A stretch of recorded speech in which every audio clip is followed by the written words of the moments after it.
भी सफर में हूँ। मैं कल भी सफर में था, आज भी सफर में हूँ। कल अपनों के तलाश में था, आज अपने तलाश में हूँ। आज अपने तलाश में हूँ। और किसी शायर ने, मैं अरेस्टे से तवज्जो चाहता हूँ, जो भी जिम्मेदार हजरात हैं, वॉलंटियर हमारे हैं, मेरी उनसे गुजारिश है कि आप लोग जो लोग पिंडाल से बाहर दिख रहे हैं, बराए मेहरबानी उनको पिंडाल के अंदर लाने की कोशिश करें। जो भी हमारे वॉलंटियर हजरात हैं, जो जिम्मेदार हजरात हैं, जिनके गले में हरे कलर की पास दी गई है, मेरी गुजारिश है कि वो लोग तमाम लोगों को पिंडाल के अंदर लाने की कोशिश करें। खासतौर से इस मंच के संचालक जो भी कर रहे हैं गुरु साहब से मैं तवज्जो चाहता हूँ कि चमक सूरज की नहीं मेरे किरदार की। एक बार जोरदार ताली आप स्वागत करें भाई। चमक सूरज की नहीं मेरे किरदार की है, खबर ये आसमां के अखबार की है। चमक सूरज की नहीं मेरे किरदार की है, खबर ये आसमां के अखबार की है। मैं चलूं तो मेरे संग कारवां चले, मैं चलूं तो मेरे संग कारवां चले।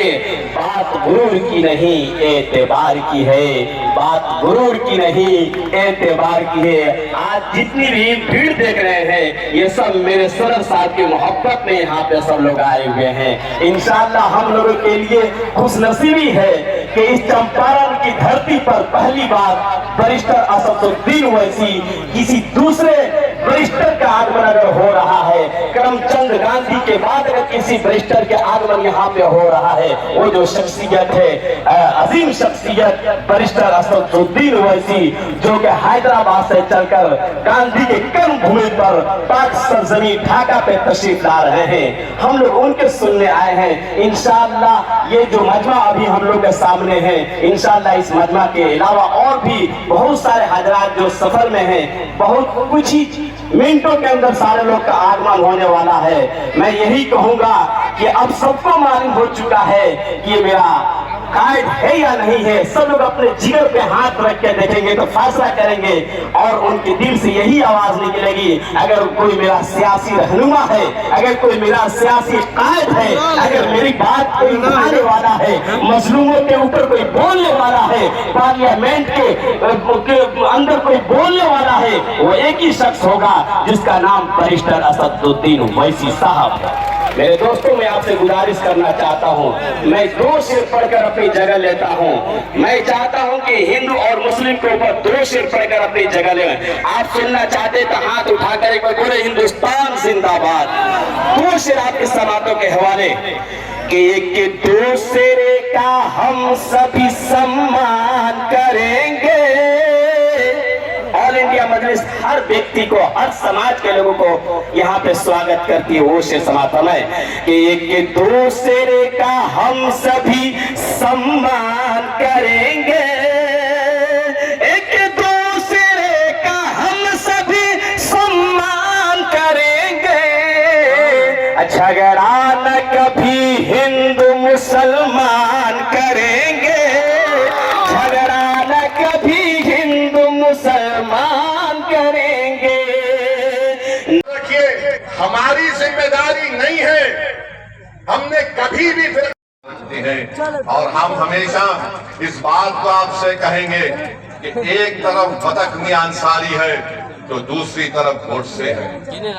इस देश को फैसला करना पड़ेगा कि क्या वो गोडसे के जहर को अपनाएंगे या फिर बतख मियां के इस दरियाफ्त को इस्तेमाल करेंगे। जिसने जहर डालने के लिए कहा गया था, उसने कहा मैं गांधी को जहर नहीं दे सकता, मैं भारत से गद्दारी नहीं कर सकता। तो याद रखो, अगर इस देश को विकसित भारत बनाना है तो हमको गोडसे के जहर को कबूल नहीं करना है, बल्कि बतख मियां की मोहब्बत को हमको कबूल करना है। तभी जाकर ये देश एक विकसित भारत बनेगा। ये मैं आपको बोलने के लिए आया हूँ। मेरे अजीज दोस्तों और बुजुर्गों, तीसरी बात यह है कि आप जानते हैं कि ये हमारे देश के अंदर की बात अब कर रहा हूं। आप जानते हैं कि भाजपा ने एक ऐसा कानून बनाया जिससे मुसलमानों के ईमान पर हमला हो रहा है कि भारत सरकार हमारी इस बेटी जिसने अपने पति को खोया है उसके इस अल्फाज को याद रखेगी और देश कभी उन लोगों को माफ नहीं करेगा जो ऐसे वक्त में बजाय हम मुत्तहिद होकर इन आतंकवादियों से और इन आतंकवाद को प्रमोट करने वाले देश से मुकाबला करें, जो हमारे मुल्क में इसका फायदा उठाकर नफरत को फैलाना चाहते हैं। याद रखो, इस वक्त पर हमको नफरत नहीं, हमको अमन को और मोहब्बत को पैदा करना है ताकि हम देश को मजबूत रख सकें। और जो लोग नफरत और जहर फैला रहे हैं, याद रखो तुम एलईडी और पाकिस्तान के चेहरों पर मुस्कुराहट लेकर आ रहे हो। हम ये चाहते हैं कि इन जालिमों के चेहरों से मुस्कुराहट खत्म हो जाए। हम ये चाहते हैं कि जो लोग हमारे पड़ोस मुल्क में बैठकर हमारे बच्चियों को हम बेवा होते देख रहे हैं, हम ये चाहते हैं कि उनकी आंख में आंसू आए, वो रोए, अपनी किस्मत पर रोए। और आज ये वक्त है कि भारत को एक मुत्तहिदा तौर पर ऐसे लोगों के खिलाफ पैगाम देना है। हम भारत के प्रधानमंत्री से बात का मुतालबा करते हैं कि जितने 26 लोग वहां पर मारे गए, भारत सरकार उनको शहीद का रुतबा दे ताकि लोग हमेशा के लिए उनको याद रख सके। ये मैं नहीं कह रहा हूं, बल्कि उन परिवार के लोग इस बात का मुतालबा कर रहे हैं। हमको और आपको मुत्तहिद होना पड़ेगा। और हमें मुसलमान से भी कहता हूँ, शायद शराब भी पियोगे मुफ्ती तो नहीं हो, लेकिन खुदा को कहता हूँ अपनी जात से नाइंसाफी हो। अगर बदकारी करोगे अपनी जात से नाइंसाफी करोगे, लेकिन वोट अगर तुमने नाअहलों को दिया तो पूरी मिल्लत और पूरे कौम के साथ नाइंसाफी करोगे। इसलिए वोट का कभी गलत इस्तेमाल मत करना। वोट अहले हक को, अहले अमानत को देना। और मैं समझता हूँ इस वक्त हिकमत का तकाजा भी है, सियासी तकाजे भी हैं। इस मुल्क में अगर अब तो इंसाफ के साथ रहना चाहते हो तो इस वक्त हिंदू और मुसलमानों के इत्तेहाद को मजबूत करो। और ये बेहतरीन मौका यहाँ आपको मिलता है। लोगों ने कहा था इलेक्शन हार जाएगा, लेकिन नौजवान एक पढ़ा लिखा नौजवान, ये बाप का मोदी का काला कानून, मोदी का काला कानून मुर्दाबाद, मोदी का काला कानून मुर्दाबाद, जनाब बैरिस्टर सौदीन अवैसी साहब जिंदाबाद, हिंदू मुस्लिम इत्तेहाद जिंदाबाद, रंजीत राणा जिंदाबाद, आका की सरजमीन जिंदाबाद। बहुत बहुत शुक्रिया, अस्सलाम ऐसा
झंडा नीचे रखता था नहीं तो झंडा छीन के फेंक दो झंडा रखता इधर नीचे नीचे रख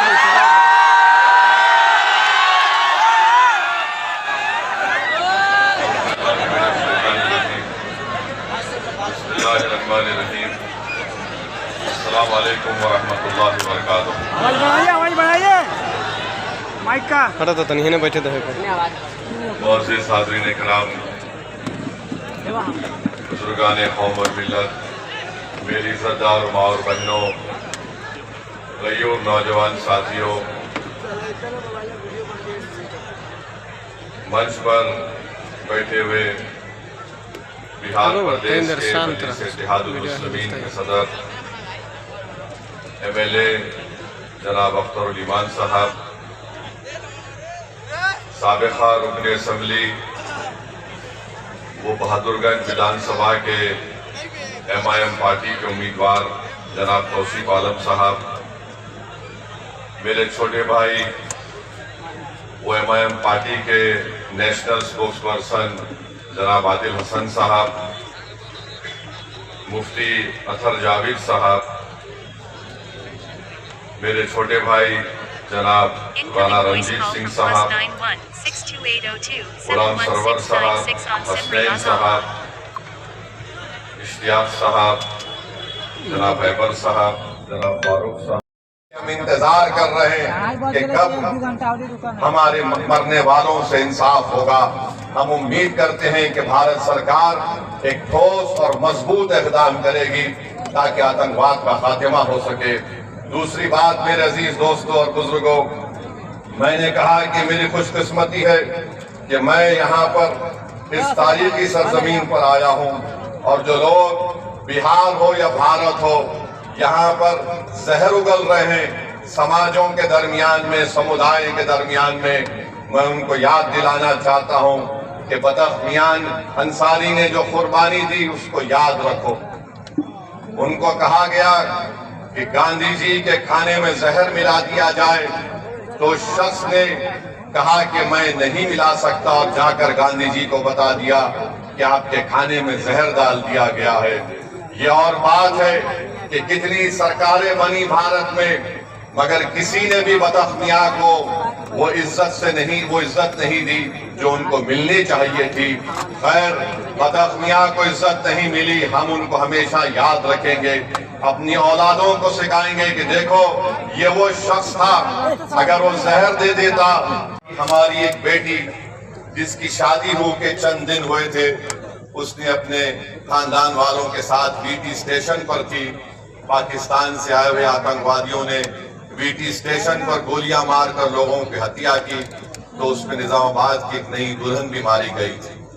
पाकिस्तान कभी भी इकरार नहीं करेगा कि उनके मुल्क से आतंकवादी आकर भारत में लोगों का कत्ल कर रहे हैं। पाकिस्तान को अब समझाने का वक्त खत्म हो चुका है।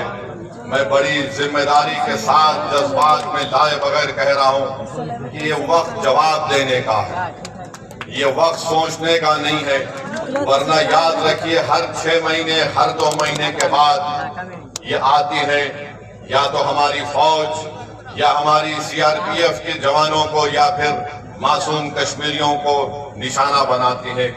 तो हम उम्मीद करते हैं कि हमारी हुकूमत इनके खिलाफ एक मौसर इक़दाम करेगी। जितने भी इक़दामात, जितने फैसले भारत सरकार ने लिए हैं, MIM पार्टी उसकी तायीद करती है। जैसे भी हो, पाकिस्तान को अगर कमजोर करने के लिए उनकी मईशत को, उनके इकॉनमी को कमजोर किया जा सकता है तो बराबर किया जाना चाहिए। और जो भी तरीक़ेकार हुकूमत इस्तेमाल करेगी, हम उम्मीद करते हैं कि आतंकवाद खत्म होगा। ये देश का मसला है, ये कोई सियासी मसला नहीं है, और लोगों को भी इस पर राजनीति करने की कोई जरूरत नहीं है। मैं आपको बताना चाह रहा हूं कि हमारी बेटी, जिसका नाम हिमांशी है, उसके पति को गोली मारकर 6 दिन के बाद शादी करके गए थे, उसका कत्ल कर दिया गया इन आतंकवादियों ने। ये हमारी बेटी हिमांशी का एक पैगाम देती है हमारे देश में बसने वाले हमारे लोग बिखर गए। 20 दिनों में मैं समझा नहीं पाया, लेकिन पार्टी ने मेरे समर्पण को देखा, मेरे त्याग को देखा, मेरे संघर्ष को देखा। हमारे बिहार के सदर अख्तर उल ईमान साहब, जिनको हम लोग आदर्श मानते हैं, आज सिद्धांत विहीन राजनीति में एक ऐसा व्यक्ति आपके बीच बैठा है जिसको करोड़ों रुपए का ऑफर मिला, मंत्रालय का ऑफर मिला, लेकिन उस व्यक्ति ने ठोकर मार दिया मंत्रालय को। और आज के सिद्धांत विहीन, और भी बिहार के जो पलटू राम और ऐसे ऐसे लोगों के लिए जाना जाता है, उस जगह से एक ऐसा विधायक, एक ऐसा वफादार व्यक्ति जिसके नाम के पीछे भी ईमान है और ईमान का पक्का है, तो ऐसे व्यक्ति के अंदर काम करना मेरे लिए गर्व का विषय है। कई लोग मुझसे सवाल करते हैं कि भाई आप क्या कर रहे हैं, आप तो सियासी परिवार से आते हैं, सीताराम बाबू आप सब लोगों से जुड़े रहे, लंबे टाइम तक आपके मंत्री रहे, सांसद रहे। तो कई लोग मुझसे सवाल करते हैं कि आप बेवकूफी कर रहे हैं, आप क्या कर रहे हैं। तो मैं उनको यही जवाब देता हूं कि आप वक्त का इंतजार करिए। मैं सियासी परिवार से आता हूं, मैंने इस पार्टी की ताकत को देखा है। बाकी पार्टियों में कार्यकर्ता होते हैं, लेकिन इस पार्टी में दीवाने होते हैं, और दीवानों की दीवानगी मैं कल रात से देख रहा हूं। कोई गया से आ रहा है, कोई रोहतास से आ रहा है, हर जिला से। सीमांचल के मेरे जितने भी अतिथि आज आए हैं, तो ये दीवानगी है इस पार्टी की, और मुझे मालूम है कि अब मैं आपका विश्वास जीत चुका हूं। मैं आपके लिए लगातार काम कर रहा हूं, चाहे लहन ढाका का मुद्दा हो, जहां पूरे गांव के साथ अन्याय किया जा रहा है, उसका सवाल लहन ढाका का किसी ने उठाया तो अख्तर उल ईमान साहब ने उठाया। एक दलित के बेटे को बिजली विभाग ने प्रताड़ित करके उसका सुसाइड करा दिया, उसका मर्डर हो गया, गलत बिजली बिल वसूलने के। आज हम तिरंगा लेकर के आए हैं, 2 दिन पहले हम काला झंडा लेकर के आए थे। वक्फ बोर्ड को लेकर के जो बात, जो संविधान का उल्लंघन करते हुए फ्रीडम ऑफ रिलीजन और राइट ऑफ इक्वलिटी, इसकी बात हमारे सदर कहते हैं, जो बैरिस्टर भी है, मुझे लगता है जितना अध्ययन वक्फ बोर्ड करके लेकर के किया है हमारे बैरिस्टर साहब ने, उतना किसी ने ही नहीं किया। तो काला झंडा भी हम दिखाएंगे, और जब वक्त आएगा, जब हमारे दुश्मन ये चाहेंगे कि कश्मीर में धर्म के आधार पे हमारे भाइयों को मारेंगे, और मार करके पूरे भारत में हिंदू मुसलमान की लड़ाई करा करके, क्योंकि पाकिस्तान के पास ऐसा कोई ताकत नहीं है कि वो हिंदुस्तान का मुकाबला कर सके। केवल एक ही उन्होंने सोचा कि हिंदू मुसलमान करके हमें आपस में लड़ा करके हमारे देश में जहर फैला करके वो हमें हरा देंगे, हमें बर्बाद कर देंगे। लेकिन हमारे सदर असदुद्दीन ओवैसी साहब जैसे नेता, हिंदू समाज के भी कई नेता, उन्होंने आकर के पहल किया और फिर से ये साबित किया कि एक एक मुसलमान इस देश का उतना ही भक्त है। पुराना इतिहास है, इंडिया गेट पे आपका नाम दर्ज है। आपकी जनसंख्या तब भी कम थी, लेकिन जितना जनसंख्या आपके इंडिया गेट पे लिखा हुआ है, आपके शहीदों का नाम लिखा हुआ, दोबारा नौबत आएगा तो ढाका नहीं, पूरे देश का एक एक मुसलमान सीने पे गोली खाने के लिए तैयार है। तो तो आज जब देश की बात आएगी, बाहरी से लड़ने की बात आएगी, आतंकवाद से लड़ने की बात आएगी, तो हमारा पूरा देश याद रखेगा, एक रहेगा और मुकाबला करेगा। ये जो कार्यक्रम का नाम हम लोगों ने रखा, जिसका नाम हम लोगों ने रखा आतंकवाद के खिलाफ ओवैसी साहब का जिहाद। जिहाद शब्द एक उर्दू का बड़ा खूबसूरत शब्द है, जिसको हम अक्सर लोग गलत तरीके से इंटरप्रेट करते हैं। जिहाद का मतलब लफ्ज जिहाद, गलत तरीके की बातें। जिहाद का असली मतलब होता है किसी भी नाइंसाफी के खिलाफ लड़ना, संघर्ष करना, कुछ गलत हो रहा हो उसके खिलाफ संघर्ष करना। तो एक जिहाद है। जिस तरीके से हमारे सदर पाकिस्तान को जवाब दे रहे हैं, एक एक बात कह रहे हैं, वो हिंदुओं का भी गर्व से सीना फूल रहा है। वक्फ बोर्ड की बात आएगी, मैं एक हिंदू समाज का लड़का हूं। जब मैं अपने मंदिर में, मैं हिंदू होकर के जब मैं अपने मंदिर में किसी को कबूल नहीं करूंगा, किसी मुस्लिम भाई को, तो मैं कैसे अपने मुसलमान भाइयों के जमीन पे और वक्फ पे कहूंगा कि आप हिंदुओं को रखिए? बिल्कुल नाइंसाफी है। हम आपके साथ खड़े हैं उस मसले पे। एक एक हिंदू जो किसी पार्टी का सर्टिफाइड हिंदू नहीं है, एक सेकुलर हिंदू है, जिसने ये कसम लिया है कि भाई देश की एकता को बचा करके रखेंगे, किसी पार्टी के लिए, अपना राजनीतिक रोटी सेकने के लिए हम उसके लिए इस्तेमाल नहीं होंगे। मैं चुनाव लड़ा लोकसभा का, आप सबका मुझे बहुत साथ मिला। मैं 20 दिनों में टिकट लेकर के आया। आपके सामने मैंने हमेशा इस बात को रखने का प्रयास किया। कई लोग इल्जाम लगाते हैं कि मेरे भाई भाजपा से आते हैं। मैं 20 दिनों में अपने आप, लेकिन कब्रिस्तानों में भी हमको चैन से सोने नहीं दिया जाएगा। आप जानते हो नौजवानों, इस वक्त की अहमियत क्या है? अभी हजरत अमीर शरीयत ने क्या कहा कि गौर करो मुसलमानों, मुमकिन है जिंदगी में तुम्हें अपनी जमीन न मिली, तुम किराए के घर में जिंदगी काट सकते हो, लेकिन मरने के बाद तो 6 फीट जमीन तुमको चाहिए। आज यूरोप में जहां पर वक्त नहीं है, वहां मुसलमानों को कब्र की जमीन 10-10, 15-15, 20-20 लाख में खर्च करनी पड़ रही है। अगर वक्त की जायदाद न होगी तो गरीबों की लाशें सड़ जाएंगी और नजरें आतिश कर दी जाएंगी और उनको जमीन दफन करने के लिए नहीं मिलेगा। यह कब्रिस्तान जो दायमी सुकून की जगह है, ये वक्त की मिरास के नतीजे में। इसलिए ऐलान करो कि मोदी कान खोलकर सुन लीजिए, मछली तो पानी के बगैर मुमकिन है जिंदा रह सकती है, लेकिन मुसलमान शरीयत के बगैर जिंदा नहीं रह सकता है। हम सब कुछ बर्दाश्त कर सकते हैं, लेकिन अपनी शरीयत पर हमला बर्दाश्त नहीं कर सकते। ये मत कहना कि सिर्फ हम अपनी शरीयत के पहरेदार हैं, बल्कि हमारी शरीयत कहती है कोई तोड़े गर्दन कटाना अगर इजाजत है तो मंदिर के कर तोड़े मंदिर को बचाते हुए मर जाना है। हम सबके लिए बराबर देते हैं। हम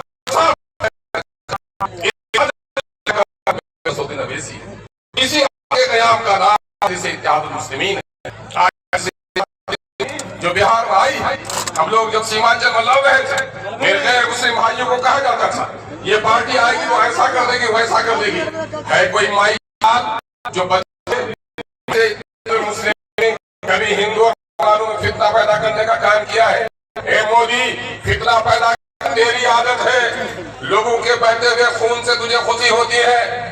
तेरे लोग हैं जो बिल्किस के मार रहे हैं। जब मुसलमान का बच्चा दबता है तो तुम्हारी जबान निकलती है कि कुत्ते का बच्चा भी दब जाता है तो अफसोस होता है। हम ये कभी नहीं कह सकते। तो कहते हैं कि राम जी के घर पैदा होता तो कल्लू राम मेरा भी नाम लगता था। मैंने कोई दरखास्त नहीं दी कि मुसलमानों के घर में पैदा हूँ। अगर अल्लाह ने मुझे एक बेहतर जगह पे पैदा किया है तो मैं दलित भाइयों की लड़ाई लड़ता हूँ। आज हम लोग ऑफिस में हर दूसरे तीसरे दिन रंजीत राणा के साथ बैठते हैं और एक ही साथ दस्तरखान में बैठ के खाते हैं। न राजपूत का बेटा मान के बेटे ईमान गायब हो गए, चूंकि हमारा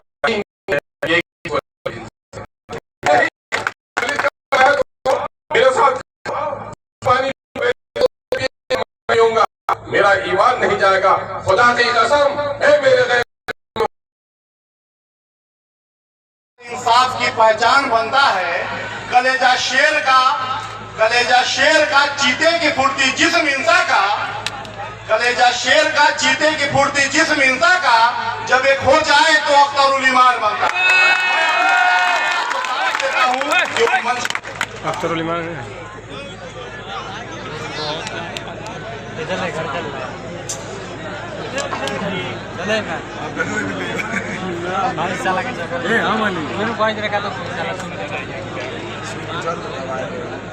लहू को लिखा जाएगा, लहू कभी पानी में लिखा जाएगा। में जो नाचेगी कभी उसे रानी न लिखा जाए। नफरत है फितरत तेरी, जुल्म है आदत तेरी, याद रखे मोदी तारीख में जालिम को जालिम लिखा जाएगा।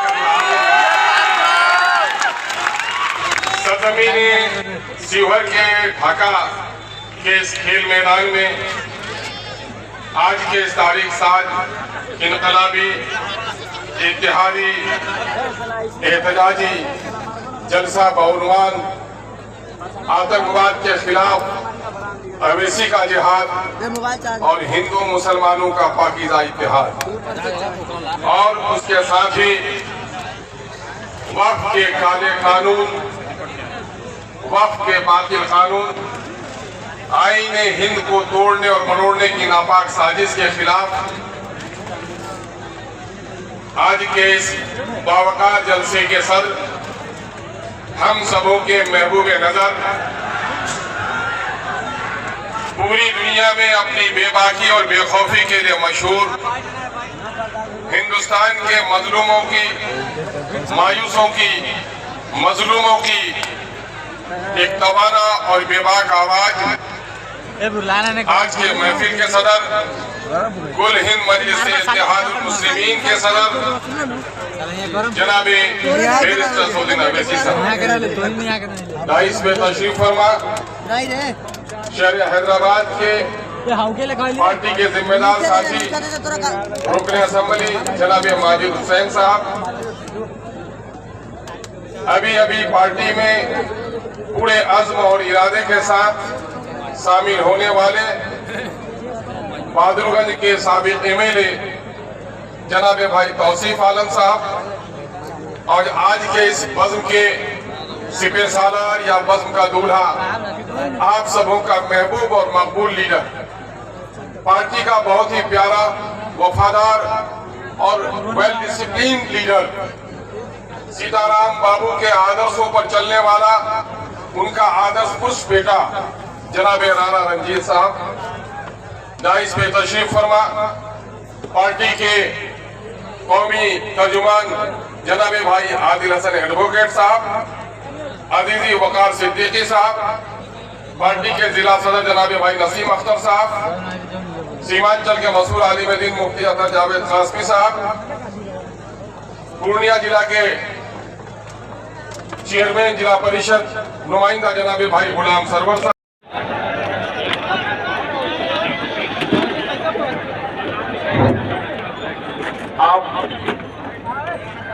आप तमाम जिला से आए हुए लोगों एवं ढाका के खासकर कार्यकर्तागण जिन्होंने इस आयोजन को सफल बनाने में हमारे भाई राणा रंजीत सिंह जी का और हमारा सहयोग दे करके दिन रात दे करके किए, इसलिए इसका बहुत बहुत शुक्रिया आप सबों का। मीटिंग को यही समाप्त किया है। चलो मुसाफिर चलो कोशिश करो साहब।